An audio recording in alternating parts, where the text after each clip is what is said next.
Hello, people of God. God bless you really good. It's another day to see your face, and I'm really happy to have you here today. I want to thank you all for supporting me, and particularly for the subscriptions, for your comments, and for everything you are doing to make my channel a great one. Thank you for the testimonies that I've been getting from all my beautiful fans. I'm glad that this channel is a blessing to you, and I pray that God will continue to bless you through this channel in the name of Jesus. I'm Pastor Grace Donald. If today is the first time of coming across my video, please remember to subscribe before you leave, and I really appreciate that. And when you subscribe, do turn on the notification bell. That way you get to be notified every time I upload a new video. If you are already one of my wonderful subscribers and you don't have my notification bell on, please turn it on. It's the easiest way for you to know whenever I upload a video. You will always be notified. All right, today we are continuing on the testimony train, and my last testimony was titled A Second Chance. If you haven't watched it, please watch it. I'll just tag it here so you look for it and watch it. I'm assuring you that you'll be blessed by it. All right. So today I want to continue from where I stopped, and I'm titling this video. What will I title this video? About to wed. I think I'll title it About to Wed, or Before the Wedding. Understand? Yeah, Before the Wedding. Maybe a better title. All right, so telling you about my wedding plans. Yes, my wedding plans. Now remember that I was in Abuja and I moved to Benin a month to my wedding. Yes. Now before now, while I was still in Benin, then my husband had already made an arrangement for me to see his parents. You understand? For me to see his parents, and all the while I was in Benin and we were courting, I had never seen him. I'd never seen him except through pictures and all that. It was when after the reconciliation. For those of you who have not seen the video on the the second chance, you can watch it. It was after the reconciliation that we got talking, and I got to be seeing him on Skype. Yeah, we used Skype most then. So we talked more on Skype, and then we got to see each other face to face. Before now, I've not seen him face to face apart from the pictures. And when he asked me to go and see his people while I was still in Benin, his younger brother came and to pick me up from the church. I waited for him in the church, and he came to the church to pick me up, to take me to his parents. And when I saw him, they don't look so much alike. The younger brother looks like the father, while he actually looks like his mother. You understand? So I was like, brother, they don't look alike. Oh, all is well, you understand? But then I just went ahead and followed him. And when I got to see his parents, they were very acceptant. They accepted me. Very jovial, very friendly, very easygoing. They just saw me and they loved me. They just liked me. And that was it. We connected easily, and they were elderly. My father-in-law is late now, but before now, he was a wonderful person. He was one of the people that pushed my husband, both for the wedding and even for me to join him in Europe. You understand? Very lovely, very jovial, very playful. Sure, the two of them, my mother-in-law, my father-in-law, very jovial. So they gave me a good laugh on that first visit, and my father-in-law loved the way I look. He loved my look and said, "Wow, this is good. I think Austin knows how to choose." Austin knows how to choose well when it comes to a woman, that this choice is good. And he called him and told him that choice is good, she's good. And then because we spoke the same language, it was also easy to connect. I never really thought I'll marry a Benin man. But thank God, God used my husband to change that notion about Benin men. I've always thought that Benin men are not caring, are not loving, are too proud and all that. So in my dream, I never thought I'd marry a Benin man. But then God did it, and I have no regrets. I think God wanted to correct that impression, because I had that impression from when I was a child. That Benin men are not caring enough, you understand? They are not caring, they are not faithful, they are very promiscuous, I used to think that. But with my husband, I have a change of of opinion now, and I thank God. I think God wanted to do that for me. That's why He made me marry a Benin man. I never in my life would have thought I'd marry a Benin man. I never saw it coming, you understand? So we got along so well. My father-in-law, what I did, one of the birthday, his next birthday after I met him, I made a birthday cake for him. Oh, he loved it. He was so happy. He was so happy. And thereafter, my husband kept celebrating his birthday year after year. But I started that, and I surprised them. They didn't even know I was coming. I just came in on that day and brought a cake. Oh, but one of my friends in church did cake. What's her name? Blessing. Yeah, I just told them make a cake for me, and I went to their. My father-in-law is a big house. My father-in-law loves children, so almost all his grandchildren, the younger ones, were with him. Even the grown-up ones, when they're not in school, they come around. They prefer to stay in their grandpa's house than to be with their parents. So the house was always full, always full. Whenever I'm going there, I go with gifts for the children, simple gifts. I was working. Simple gifts, popcorn for the children, and then cola for my in-law, my father-in-law, colas for them, and they loved it. They looked forward to my coming, and the children were always happy when I come, auntie. So that was a good one. And I did something also. Whenever I normally visit them on Saturdays, and most of the time I meet my mother-in-law washing. She washes the clothes of her grandchildren at her old age. I think she's somebody that loves washing, unlike me. She's just like my mother, so much like my mother. And probably that's why we get along so easily. She can wash clothes, and at that old age, I'll meet her washing clothes for her tender grandchildren, the younger ones. And I'm like, what are the grown-up ones here doing? Even cooking, she cooks. She doesn't mind. She's like, their children, let them play. These grandparents, how they can spoil their grandchildren. So I'll come and meet her washing, and I am one person that doesn't like washing. Of all the menial jobs, of all the household chores, the one I hate most is washing of clothes.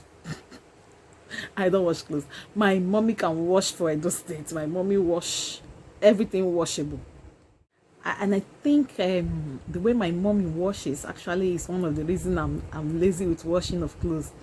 And she can wash. When we were younger, she used to wash for all of us, wash for herself, wash for my dad, wash for even when she was growing up. According to her, she used to wash for everybody in her household, in her father's house when she was growing up. So she's used to that washing. Even now, she still washes. And I'm like, this woman, don't you get tired? She washes. And then when we were growing up, she had to teach us to wash, so that because she always washed for us. And then at the time, she had to these children, I hope it won't be a problem for them if I keep washing for them. So after some time, she started sharing it out for us. Everybody wash your clothes, so we all wash together. I never loved washing. I never liked washing. Up to now, I still don't like washing with my hands. And God just helped me. Then she used to say, hey, I wonder how you cope in your husband's house, you that don't like washing clothes. And that's why when I wear my clothes, I'm very careful with them. I'm very careful where I sit, because I don't want it to be dirty, because washing is difficult for me. But as God will have it, thank God for technology and washing machine. I don't have to wash anymore. So even she used to laugh at me and say, you're very lucky that God gave you a good man, and then you're in a good place, a position where you can use washing machine and all that. I wonder you would have coped with washing.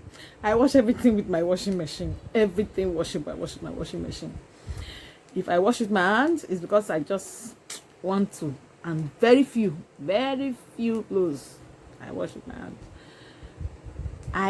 Apart from the fact that I had a mother that washed and made washing very easy for us, I had these issues when I was growing up. With my nails. I grew up cutting my nails. That's why up to date I don't keep nails. I don't know how to keep my nails. You still see me using my finger to cut it when it's coming up. I still do that to date. But when I was much younger, even up to my undergraduate age, I used to bite my nails. Today when I see my My daughter, my senior daughter, biting her nails. I'm like, where did she get that from? As in, I've stopped it long before I got married and before I had her. So I'm like, where she seeing it for? Is it? I don't know. I don't know. It's as if she was watching me all the way from heaven then, and now she's biting her nails, and I'm like, don't bite your nails, because my mom used to shout then to stop me from biting nails too. And I remember some of my mamas in the choir then when I was still much younger. They used to, Mom Yomoregbe, for example, she used to say, Sister Chris, baby girl, now stop biting your nails. I bite my nails a lot then. It was a very bad habit that I couldn't stop on time. And so when I see my young daughter of 3 doing that, and I'm like, where did she get that from? I've long stopped it, so she couldn't have seen me doing that, you understand? So maybe it's in the blood. I don't know how God does these things. It's really amazing. So every time I shout at her to stop biting her nails, I remember how people used to shout at me too, and I'm like, oh God, in my heart I'll be like, you see you? Now you're telling somebody to stop. Did you stop when they were telling you to stop then? It's amazing how these things work. Really, it's amazing. I don't know how God did it. So that issue of biting nails affected me a lot when I want to wash clothes, because every time I do that, before I know it, every time I bite my nails when I want to wash clothes, I end up having blisters, and that is why I hate washing clothes. That's it. I end up having blisters all my fingers, you know, because I've bitten the nails, everything start coming. Oh God, it's terrible. And then when it enters soap, you know how it is. Oh boy, painful and all that. So because of that, I don't like washing. So one of these days I met my mother-in-law washing, and you know, you can't just, even if you do it to your mother will understand, but for your mother-in-law, you just have to humble yourself and help out. So I've heard people say, I can't pretend. I don't know how to pretend. Whatever I cannot do in my house, I will not do for any of my in-law, my mother-in-law, blah, blah, blah, blah, blah. I tell them, you better shut your mouth and learn. You better humble yourself. You need to win that woman. Your mother will understand. My mother, when she's washing clothes with the date and I want to help her, she said, don't worry, go. Before you go and get blisters and say it's my clothes that made you have blisters. Even when I impose on her and take it by force, she will still stay by me, you know, our mothers do, but nosing. Are you sure you're washing it? Are you sure you're doing this way? Even when you're cooking, you know what they do now. So she said, are you sure? Okay, wait, let me be, okay, you go and be rinsing, let me be washing. Or okay, let me be rinsing when you're washing. She will stay around to make sure that. So I can sit with my mother and be gisting and she's washing and she doesn't see anything wrong with that. But you can't do that to your mother-in-law. So ladies, learn. I can't pretend. I cannot do it in my house. I will not do it to my mother-in-law. Hello? When it's your mother-in-law, even if you cannot do it, you have to do it. You have to do it. You can't sit down and be gisting with your mother-in-law while she's washing. You have to build that relationship to the extent that you'll be able to do that and she will accept you like your mother will accept you before you can do that. But at the very beginning, when you're just trying to, you know, win their love before the wedding or even shortly after the wedding, you need to please them because they are going to give you their son, and if you don't do well, they are going to feel cheated and you're going to make them just hate you. So you don't go to your in-laws house and misbehave and say, that's how I do in my house. You want to come and do this? That's your house. This is not your house. This is your in-laws house. You need to prove yourself to them. You need to win their love. You need to win their trust. So everything that you can do to win that, you have to do it.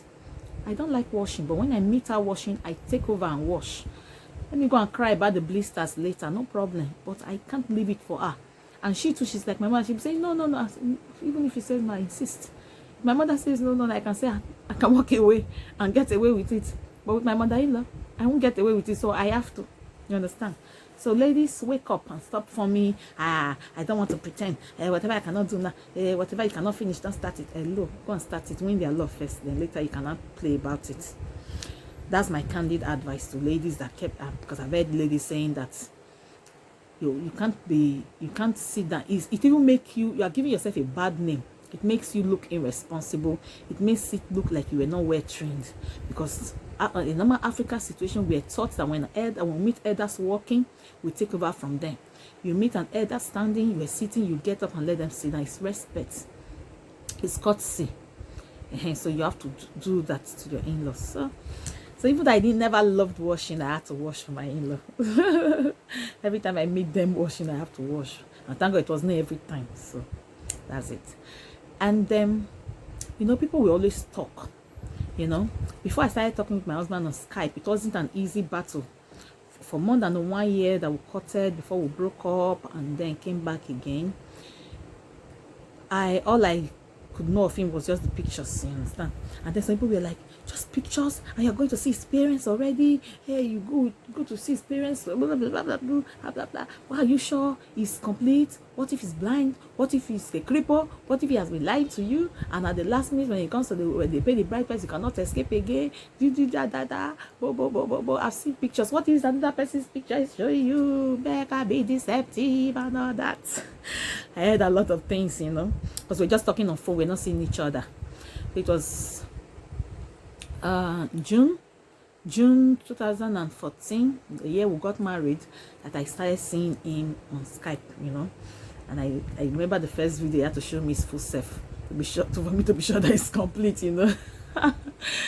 You know, people talk, and if we listen to their talk, it will affect us, it will even affect our convictions, you know. We'll start doubting and all that, and that was part of the things that affected me when there was a delay, you know. Anyway, but thank God for the reconciliation. So the wedding started, and I had a BlackBerry then. You know, BlackBerry, oh God, BlackBerry. Oh, you know the crazy thing about BlackBerry when it came and then when it was raining. Then 2012, 2013, 14, 15, 16, and BlackBerry was on fire. So I had a BlackBerry phone, and on that my DP, the place where your pin shows, we can remember how BlackBerry was then. It's amazing how it faded out now. Anyway, I was putting countdown to my wedding, you know, countdown to my wedding, because I traveled 2 weeks, a month to my wedding from Abuja. So I was putting countdown to my wedding, and one of my pastor friend called me, Grace, what are you doing? Are you not afraid? After all that you have been through, after all the delay you have suffered, you are announcing stuff to do your wedding quietly and enter your house. You are announcing on social media, countdown, so days to go, so days to go. Go and remove it now. Remove it now. Pity yourself. After the delay, you want enemies to see it and start fighting, you know? Oh my God. I don't see. It was actually out of care, because it was had a lot of household problems and all that. So he was seeing it from that angle also, that was what I was suffering and all that. So he wanted me to just do it quietly and just don't let anybody know, you understand? Even my invitation picture, my invitation card, I didn't get to put it on Facebook or anywhere before the wedding. I just told my husband, let's just share it, you know, share it and then do the wedding. After the wedding, they can see pictures. So I didn't invite too much, just be quiet. And when he quarried me, I had to go and remove it. My husband noticed, your countdown, you have stopped. What happened? I laughed, and I just told him, look at what happened. And my pastor, I said, come on, go and put it back. My husband has always been a boat type, and he's still the boat type, the very rugged faith type. He said, come on, go and put it. They did not stop us since it's not that we are a few days to the wedding that they want to stop us. Go and put it. I said, no, Daddy, my love, don't worry. Go. I said, go up. If you don't put it, I'll by myself go and put all the cards on Facebook and everywhere. And he was serious about it. He said, let me see that devil that can stop my wedding. Are they not afraid? Come on, go and put that countdown back. So I went to put it back on my DB. Then. And then God has been faithful. When I was about traveling for my wedding, my church at Abuja, Living Faith Church, Lugbe branch, oh God did one thing for me in the choir. I told you from the very beginning that I joined the choir. God made my gift in conducting songs to really shine forth, just as it was in my church, Believers Ministry, before I traveled to Abuja. My choir, I got recognized so easily. I got to teach a lot of songs. I was added to the committee that brings songs. And you know, in Living Faith Church, what they do there is the songs every month goes according to the theme of the month. So I was among the committee that was selecting songs. And then because my conducting was very good, God just used it to set me before kings. I got loved. I got favored. I conducted a song. Oh, wow. Wow, it's a pity that I don't have the videos, but I'm sure they still have it of my conduct. Maybe I would have just put one of the clip one of these days for you to see. I can still conduct. Yes, it's just I'm so busy now with the ministry work and all that, but I have not left the choir. I'm still in the choir. So that conducting made way for me a lot in that church, and people got to know me, even those I don't know. People would stop for me on the way to give me a lift to church or to somewhere. People give me gifts. They would just stop and say, up in, let's go. And I'm looking like that. I don't know you. Say, I know you don't know me, our conductor in the church, in choir. Oh yeah, let's go. I know you very well. We enjoy your conducting. We love the way you conduct and all that, People just love me. So when they heard about my wedding, even though it wasn't going to be in the church there in Abuja, I got a lot of support. Envelopes were flying here and there. Support, financial support, So a lot of people were not going to travel with me, but in the choir, oh my God, my mom is in the choir, gave me gifts upon gifts, 10,000 in this envelope, 10,000 in the other envelope, 20,000 in the other envelope. I got a lot of financial support. And then numerous support also. My very good friend Lizzie said, I'm traveling with you to Benin. Lizzie, you're going to Benin away from Abuja. He said, I'm going to Benin with you. And yes, she came to Benin with me. And then even some of my choir members like Brahman and the fiancé, then they're married now too, and they have children. The two of them came. They even bought some Ashebi clothes. Yeah, I took my Ashebi all the way from Abuja. They bought from my Ashebi clothes, even though they were not most of them were not going to travel with me. But Lizzie traveled with me, and Lizzie was the one that did my wedding makeup. Don't worry, my next video will be my wedding, and I'll throw you. Oh, you're even seeing some of the pictures at the background already. I'll see how I can. I pray I'll be strong enough and have the time to be able to put some of my wedding pictures and just fly them along as we are talking, so you see some of the wedding pictures. Till date, some people don't believe that Naomi, my baby, my precious daughter, made my gown. They still thought that it came from Europe. I'll show you the gown in my pictures. Favor everywhere. It was just like what Proverbs said, that he that finds a wife finds a good thing and obtains favor from the Lord. I got favor from everywhere. My husband did not spend as much as he even thought he would spend, because favor was coming from here and there, different corners, from my church in Abuja, and from my church I long left in Benin, because that was where I wedded. The reception hall was my church hall, my church gallery, the youth floor, and it was free, of course. I was in charge of that gallery before I even left the church to Abuja, traveled to Abuja and all that. As I came back, my youth pastor was still on grant as the maker. He said, even if we don't give you any other thing, that hall is yours for free. So I got that hall for my reception for free. God was just faithful, favor all the way. People were just coming from here and there to support me. Remember that the wedding came very short after we reconciled. We reconciled like in June or April. June. And either April, June, we reconciled, and my wedding date was fixed in August, and my wedding was for December. It was awesome. So I'll tell you about the wedding in my next video. God is faithful, and he will never leave his own. Keep serving him and keep enjoying him, his faithfulness. Keep having awesome encounters with him in your walk with him. Till I see you next week. Bye.